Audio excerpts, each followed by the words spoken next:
Assalamualaikum warahmatullahi wabarakatuh. Di video kali ini kita akan bahas lebih lengkap tentang pendinginan mesin, yaitu radiator dan teman-temannya. Pokoknya semua yang berhubungan dengan sistem pendinginan mesin kita akan bahas di video kali ini. Baik, langsung saja kita mulai videonya. Pertama-tama kita isikan radiator coolant dulu ya ke radiator. Dimulai dari sini kita akan mengetahui semua cara kerja pendinginan mesin. Oke, untuk sistem pendinginan mesin, kita utamakan itu memakai coolant ya. Ada yang bilang tidak apa-apa menggunakan air mineral. Stop, air mineral hanya baik digunakan untuk tubuh. Karena pada dasarnya radiator tidak membutuhkan mineral. Buat yang sering di dapur, kalian pasti sering melihat panci aluminium berkerak seperti ini. Ya, kerak mineral. Sama halnya radiator pun terbuat dari aluminium dan akan berkerak jika setiap hari diisi dengan air mineral. Apakah ada air yang lebih baik dari air mineral untuk isi air radiator? Jawabannya ada, tetapi kualitasnya tetap di bawah coolant, yaitu air demineral atau air suling atau juga air AC. Jadi, air itu tidak mengandung mineral yang dapat menyebabkan pengapuran pada sistem radiator. Tetapi, pada dasarnya sama. Air itu akan menyebabkan karat. Karat pada bagian apa? Pada bagian mesin. Karena beberapa part mesin diciptakan atau dibuat dengan bahan dasar besi, seperti blok silinder, packing silinder, dan kipas water pump. Jadi, air terbaik tetaplah air coolant. Baik, kita lanjut videonya. Setelah air coolant dituangkan, air coolant akan memenuhi ruang-ruang dalam radiator. Lalu, dari lower tank akan menuju ke elang radiator bagian bawah dan dilanjutkan ke water pump.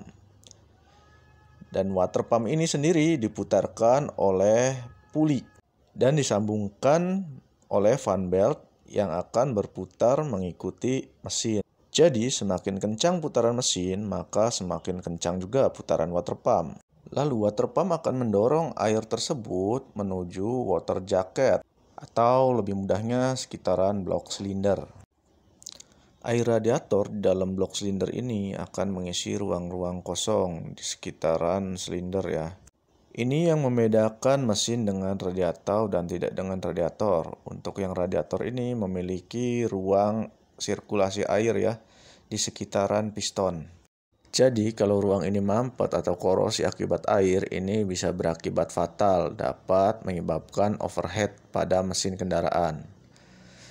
Oke, setelah ruang ini penuh, air akan terus didorong oleh water pump menuju bagian head cylinder.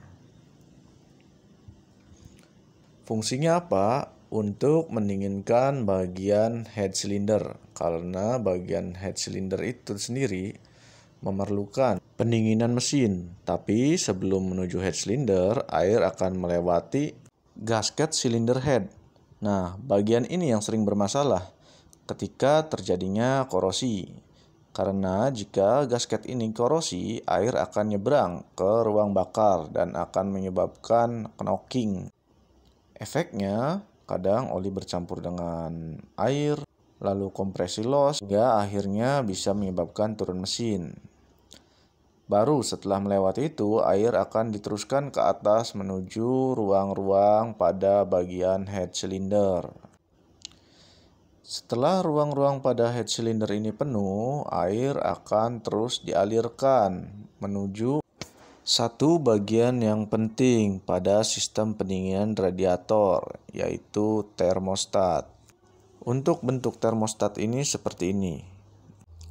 Jika mesin masih dalam keadaan dingin, air akan terus berputar-putar di dalam ruang mesin. Dalam artian termostat masih menutup ya. Setelah suhu mesin mencapai 80 derajat atau ada juga yang 70 derajat, tergantung dari termostat itu sendiri. Air akan langsung menuju radiator untuk didinginkan. Setelah sampai radiator, radiator akan kaget menerima tekanan yang begitu besar dari air serta uap panas. Maka dari itu, tutup radiator akan segera melepaskan air dan uap panas tersebut menuju reservoir tank. Maka dari itu, jika kalian mengisi reservoir tank, cukup sampai bagian max saja, tidak usah sampai full. Ada yang harus kalian tahu, sebelum menuju radiator, air akan dibaca oleh water temperature. Letaknya itu berada di sebelah termostat dan bentuknya seperti ini. Dia akan mengaktifkan kipas pada bagian radiator. Lalu suhu air pada radiator akan didinginkan dan akan normal. Lalu dari reservoir tank sendiri, tutupnya itu menyedot udara. Jadi tidak terjadi kevakuman di dalam reservoir tank.